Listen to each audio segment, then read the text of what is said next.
আসসালামু আলাইকুম রহমতুল্লাহি ওবরকাতু। যারা ফ্রি ভিসায় আসছেন, এখনও কাজ পান নাই, তাদের কষ্ট আমরা একটু বুঝি।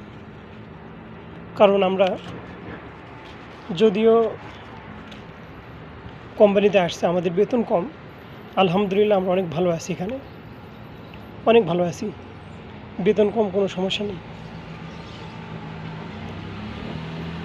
যারা ফ্রি ভিসায় আসছেন, এখনও কাজ পাননি, তাদের জন্য এই যে আমার হাতে 10 রিয়াল আর এইটা 5 রিয়াল,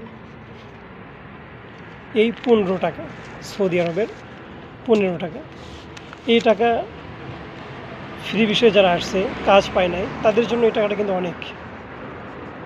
কারণ এই 15 টাকা একজন প্রবাসীর প্রতিদিন সর্বনিম্ন, সে যদি খরচ নাও যদি করে, তবুও এই 10 আর এই 5, এই 15 টাকা তার খরচ হবে।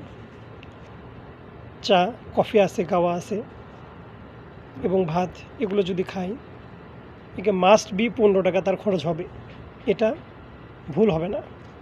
কিন্তু যারা সাপ্লাইতে আসছে বা ফ্রি ভিসায় আসছে, কাজ পায় নাই, তারা লীলায় ঘুরতেছে, তাদের কাছে কোনো টাকা নেই, বরঞ্চ তারা দেশ থেকে টাকা নিয়ে এসে সে খাইতেছে।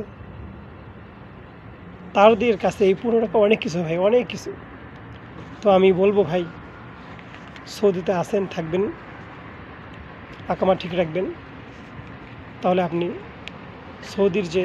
সৌদিতে থাকার যে আনন্দ, এটা আপনি উপভোগ করতে পারবেন। নচেত আপনার জন্য কিন্তু মরণকাল হয়ে দাঁড়াবে।